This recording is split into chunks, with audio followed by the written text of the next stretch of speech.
Oke, assalamualaikum dan salam sejahtera. Kita teruskan untuk topik redox. Oke, asas redox bahagian keempat. Oke, adalah senarai asas bahan yang mengalami peoksidaan dan penurunan.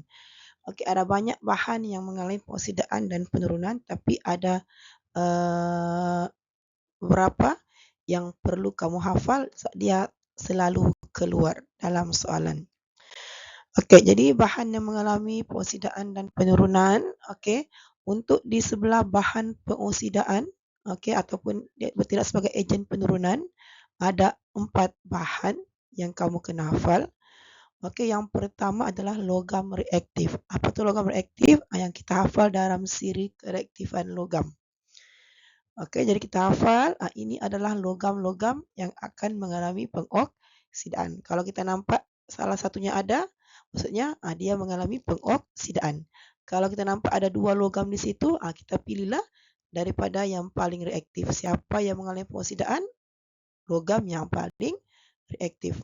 Okey, jadi ini kena ingatlah. Okey, dia punya siri kereaktifan logam ni.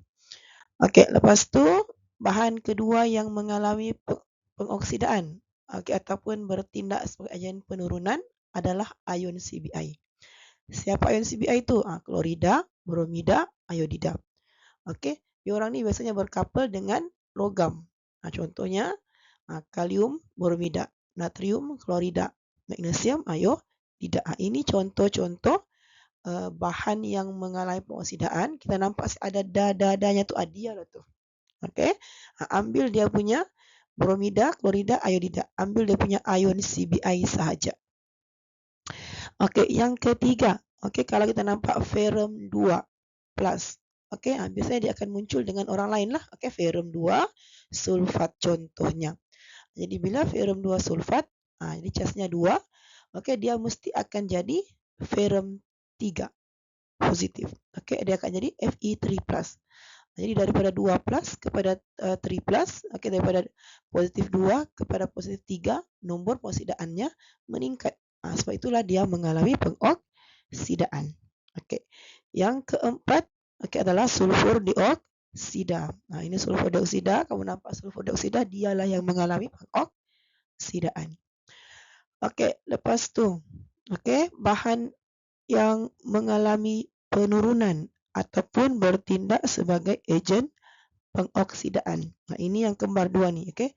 Yang KMNO4, K2CR2O7. Bila kamu sebut dia tu ataupun kamu tulis dia tu, pastikan kamu tulis 5 patah perkataan. Larutan kalium manganat 7 berasid.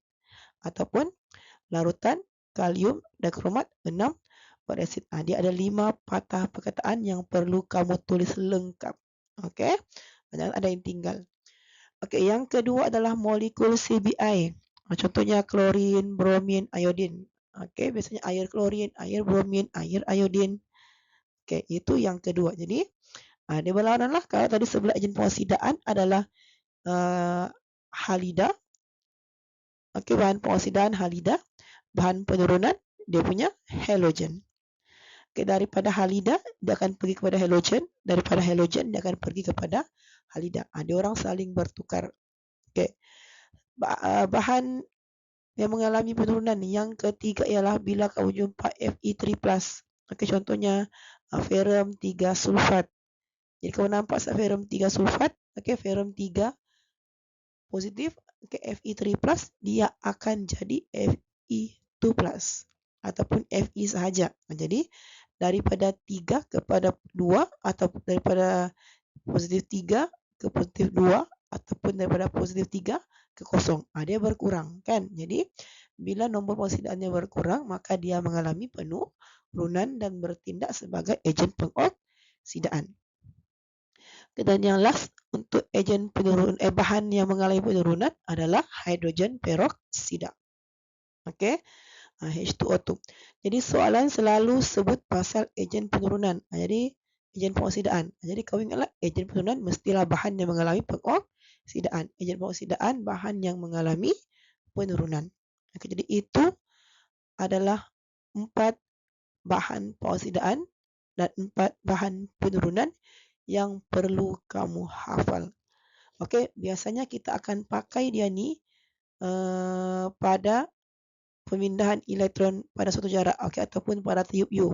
Tapi kita selalu juga guna dalam sel kimia dan sel elektrolisis.